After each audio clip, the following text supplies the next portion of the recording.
Hello મિત્રો, ફરી એક વખત સ્વાગત છે તમારું અમારી યુટ્યુબ ચેનલ ઉપર.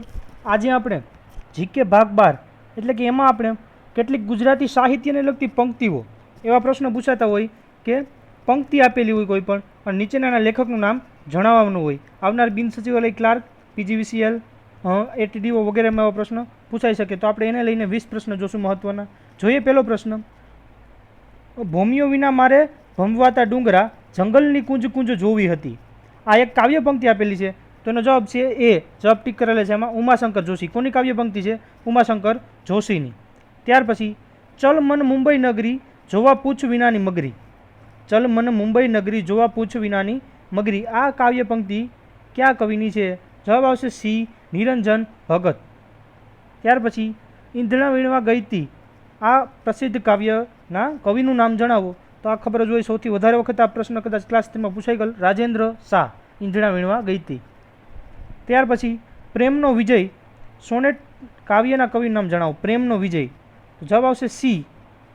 બાલમુકુંદ દવે. ત્યાર પછી, કવિ દલપતરામ કોના શિષ્ય હતા? જવાબ આવશે એ. દેવાનંદ. દલપતરામ કોના શિષ્ય હતા? દેવાનંદના. ત્યાર પછી, જય જય ગરવી ગુજરાત કાવ્યના કવિ કોણ હતા? જય જય ગરવી ગુજરાત. જવાબ આવશે સી. નર્મદ. ત્યાર પછી, ગુજરાતી ભાષાની સૌપ્રથમ કરુણાપ્રસ્થિત રચના કોણે આપી હતી અથવા તો કરેલી? જવાબ આવશે સી. દલપતરામ. ત્યાર પછીનો પ્રશ્ન, નીચેનામાંથી કઈ કૃતિ સૌપ્રથમ કરુણપ્રસ્થિત રચના છે? જવાબ આવશે ફારબસ વિરહ. બરાબર. કોણે કરી? તો દલપતરામ. કઈ? તો ફારબસ વિરહ. ત્યાર પછીનો, કયા કવિ શીઘ્ર કવિ હતા? બરાબર. અથવા તો કયા કવિ શીઘ્ર કવિ તરીકે જાણીતા હતા? જવાબ આવશે બી. દલપતરામ. ત્યાર પછી, સૌપ્રથમ અર્વાચીન ગુજરાતી કવિતા કોણે આપી હતી? સૌપ્રથમ અર્વાચીન ગુજરાતી કવિતા. જવાબ આવશે બી. દલપતરામ. ત્યાર પછી, નીચેનામાંથી કયા કવિને કવિશ્વર તરીકે ફારબસે ગણાવ્યા છે? નીચેનામાંથી કયા કવિને કવિશ્વર તરીકે ફારબસે ગણાવ્યા છે? જવાબ આવશે બી. દલપતરામ. ત્યાર પછી, અંધેરી નગરી ને ગડુ રાજા કાવ્યના કવિનું નામ જણાવો. જવાબ આવશે બી. દલપતરામ.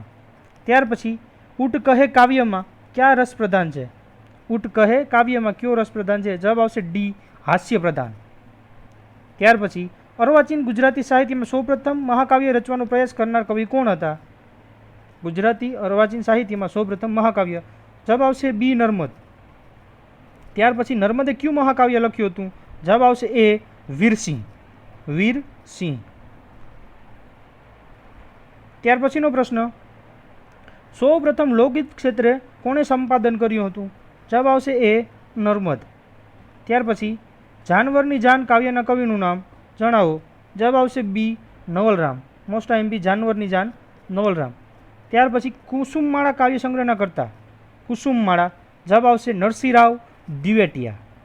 ત્યાર પછી, કુસુમમાળા કાવ્ય સંગ્રહ ક્યારે પ્રગટ થયો? જવાબ આવશે બી.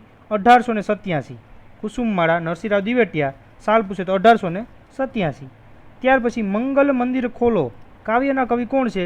તો નરસિંહરાવ દિવેટિયા. બરાબર. કુસુમમાળા, મંગલ મંદિર ખોલો બે કોણ આવશે? નરસિંહરાવ દિવેટિયા. તો આશા રાખું કે આપણે જે સાહિત્યના 20 પ્રશ્નો જોયા, કાવ્ય પંક્તિ અને બીજા પણ થોડા ઘણા વચમાં પ્રશ્નો હતા. બરાબર. આવનારી બિન સચિવાલય ક્લાર્ક, PGVCL, ATDO આવનારી બધી જ ભરતીઓમાં ખૂબ ઉપયોગી સાબિત થાય. આભાર.